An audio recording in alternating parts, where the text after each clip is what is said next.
వరంగల్ జిల్లా నర్సంపేట పట్టణంలో 111 survey number Varamma తోటలు అక్రమ కట్టడాలు జరుగుతున్నాయని గతంలో నర్సంపేట మున్సిపల్ కమిషనర్ గారికి వివరించగా సైట్ మీదకి వారి మున్సిపల్ సిబ్బందితో వచ్చి డాక్యుమెంట్స్ పేపర్లో చెక్ చేసి ఈ పేపర్లు సరిగా లేవని మీ కట్టడాలు ఆపమని స్వయంగా కమిషనర్ తెలపడం జరిగింది. అయినా కానీ ఇంటి నిర్మాణ పనులు నడుస్తున్నాయి. పేపర్ డాక్యుమెంట్లో సర్వే నంబర్ ఒక దిక్కు ఉంటే ఇంటి నిర్మాణం వరమ్మ తోటలో జరుగుతుందని ఇంత జరుగుతున్నా చూద్యం చేస్తున్న అధికారులు.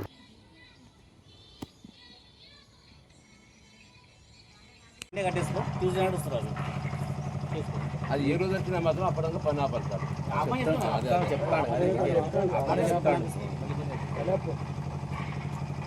పట్టుకుంటే ఆయనకే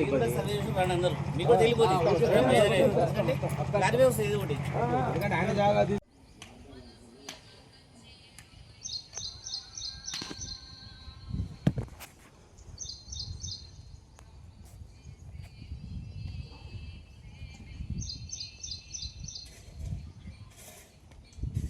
మరిన్ని అప్డేట్స్ కోసం మా ఛానల్ని సబ్స్క్రైబ్ చేయండి.